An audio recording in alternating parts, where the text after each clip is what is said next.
అతివేగం అనర్థాలకు దారితీస్తుందని, ప్రమాదాలు అనూహ్యంగా జరుగుతాయని రోడ్డు భద్రతా నిబంధనలను విధిగా పాటించి ప్రమాదాల బారిన పడకుండా జాగ్రత్త పడాలని ఎమ్మెల్యే కుంభం అనిల్ కుమార్ రెడ్డి జిల్లా ఎస్పీ ఆకాంక్ష యాదవ్ ఉద్బోధించారు.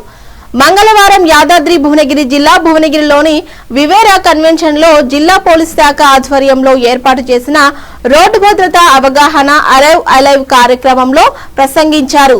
రోడ్డు భద్రత మాసోత్సవ పూర్తవుతున్న సందర్భంగా జిల్లాలోని ఇటీవల గెలుపొందిన సర్పంచులు, ఇతర ప్రజాప్రతినిధులు, నాయకులు వివిధ కళాశాలల విద్యార్థులకు ప్రమాదాల నివారణపై ఆలోచన కార్యక్రమం కలిగించే విధంగా చేపట్టారు. ముఖ్యంగా డిజిటల్ స్క్రీన్ పై ప్రమాదాలను జరిగిన సందర్భాలను, పరిస్థితులను ప్రదర్శించారు. జిల్లా అదనపు కలెక్టర్ భాస్కరరావు, డిస్ట్రిక్ట్ ట్రాన్స్పోర్ట్ అధికారి సాయి కృష్ణ పాల్గొన్న ఈ కార్యక్రమంలో ఎమ్మెల్యే మాట్లాడుతూ యువత ఎక్కువగా ప్రమాదాల బారిన పడుతున్నారని, ఇటీవల కాలంలో రోడ్లు విస్తరించి అభివృద్ధి చెందడంతో ప్రమాదాలు చోటు చేసుకుంటున్నాయి అని అన్నారు.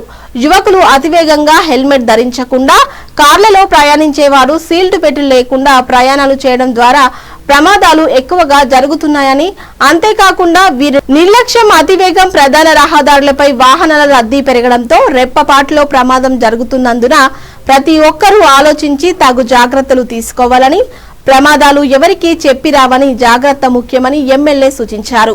వాహనాలు నడిపేటప్పుడు జాగ్రత్తలు తీసుకోవడానికి ఇంటివారి సలహా సూచనలు చేయాలని, ఇప్పటికీ ప్రమాదాల బారిన పడిన ఎన్నో కుటుంబాలు వీధిన పడ్డాయని, జీవితాలు దుర్భరంగా మారుతున్నాయని, ప్రతి వ్యక్తి తాను డ్రైవింగ్ చేసేటప్పుడు తన కుటుంబాన్ని, పరిస్థితులను ఆలోచన చేసుకోవాలన్నారు. తమ వల్ల ఇతరులు ఎవరికి ఇబ్బందులు లేకుండా వాహనాలు నడిపించాలని సూచించారు. ఇక ఈ కార్యక్రమంలో అదనపు కలెక్టర్ భాస్కర్రావు మాట్లాడుతూ జీవితము చిన్నదని, ప్రాణము విలువైనదని, పరిస్థితులను అర్థం చేసుకుని ఆలోచనతో, సమయస్ఫూర్తితో వాహనాలు నడపాలని అన్నారు. డిస్ట్రిక్ట్ ట్రాన్స్పోర్ట్ అధికారి సాయి కృష్ణ మాట్లాడుతూ ప్రతి ఒక్కరూ ప్రభుత్వ నిబంధనల ప్రకారం డ్రైవింగ్ లైసెన్సులు, వాహనాల కండిషన్లు ఎప్పటికప్పుడు పరీక్షించుకోవాలని సూచించారు. అదనపు SP Lakshminarayana, DSP Bhuvanagiri Yadagirigutta Srinivas Naidu, Choutuppal Madhusudhanareddy, traffic DSP Prabhakar Reddy, పట్టణ ఇన్స్పెక్టర్ రమేష్ తదితరులు పాల్గొన్నారు.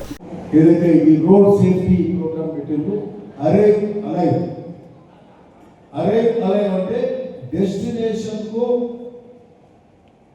అక్కడ గమ్యాన్ని చేరుకోండి ప్రాణాలతోటి చేరుకోండి అనే క్యాప్షన్ పెట్టింది. అంటే ఇది చాలా ముఖ్యమైనది. ఎందుకంటే ఇది రోడ్డు ప్రమాదాలు చాలా ఎక్కువ అవుతున్నాయి. ఈ మధ్య కాలంలో ప్రభుత్వాలు ఎక్కువ నిధులు వెచ్చిస్తున్నాయి. నేషనల్ హైవేస్ బాగవుతున్నాయి. రోడ్స్ గ్రామీణ ప్రాంతంలో కూడా రోడ్లు బాగవుతున్నాయి. డబల్ రోడ్లు అవుతున్నాయి. అంతకుముందు గుంతల రోడ్లు, గతుకుల రోడ్లు ఉండేది, సింగిల్ రోడ్లు ఉండేది. ఇప్పుడు డబుల్ రోడ్లు అవుతున్నాయి. నేషనల్ హైవేలు అయితే చెప్పాల్సిన అవసరం లేదు.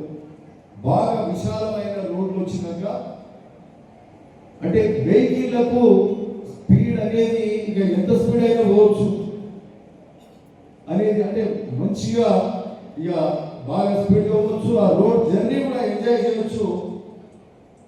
అంటే అట్లాంటి రోడ్ల వ్యవస్థ ఉన్నది కాబట్టి ఈరోజు ప్రయాణాల వాహనాల ఏమంటారు ఆ స్పీడ్ అనేది పెరిగింది. ఎప్పుడైతే స్పీడ్ అనేది పెరిగిందో, ప్రయాణ వేగం పెరిగిందో యాక్సిడెంట్స్ ఎక్కువ అవుతున్నాయి. సర్వేస్ ఏం చెప్తున్నాయంటే ఎక్కడ ఓన్లీ స్పీడ్గా పోతున్న దగ్గరనే యాక్సిడెంట్స్ ఎక్కువ అవుతుంది. ఎక్కువ ఇప్పుడు హైదరాబాద్ తీసుకుంటే హైదరాబాద్ వెస్ట్ సైడ్ యాక్సిడెంట్స్ ఎక్కువ అవుతుంది. రింగ్ రోడ్ మీద యాక్సిడెంట్స్ ఎక్కువ అవుతుంది. అంటే 120 కిలోమీటర్ స్పీడ్ పోతున్నప్పుడు, 100 కిలోమీటర్ స్పీడ్ పోతున్నప్పుడు వెహికల్స్ అదుపు తప్పినప్పుడు యాక్సిడెంట్స్ అయితే ప్రాణాలు కోల్పోయే పరిస్థితి ఉంది. ఇక్కడ మన గ్రామాలలో కూడా ఈరోజు రోడ్డు మంచిగా, ఇప్పుడు వరంగల్ రోడ్ కూడా ఇట్లా గొప్పగా రోడ్ చేస్తున్నారు. Additional Director Local Bodies Bongir, RDO Bongir, DTO Bongir, and all the other police officers, all the participants, sarpanches, industry people, all the dear students who all have come here today for this Arrive Alive campaign. So firstly I will brief you about this Arrive Alive campaign. this campaign is a brainchild of our DGP sir. Every year around 5 to 6 lakh accidents happen all over the country, and in that around 1.5 lakh people lose their life. So, and majority of those accidents are preventable. And just by simple action, if we wear helmet, if we wear seat belt, if we do not overtake from the wrong side, we can prevent those accidents. I'll narrate you a simple incident which happened yesterday. Right now, when Jatra is going on in Nalgonda. So yesterday after the program, after the duty, one constable and one home guard, they were returning to home after their duty. They were wearing helmet, but they did not lock it. So they, in order to save a pedestrian, they fell down. The helmet got removed, and the constable he received a head injury. And right now he is undergoing treatment and he is critical. So even though people are wearing helmet, but they do not wear it properly. So such a simple intervention can bring a lot of changes if people start following the road rules. So this entire campaign, it's a 10-day program. So some days we were doing campaigning and awareness among the general public about the traffic rules, among the auto drivers, among the RTC driver, then what all medical precautions are required in the case of an accident. So those kind of activities were planned, and today this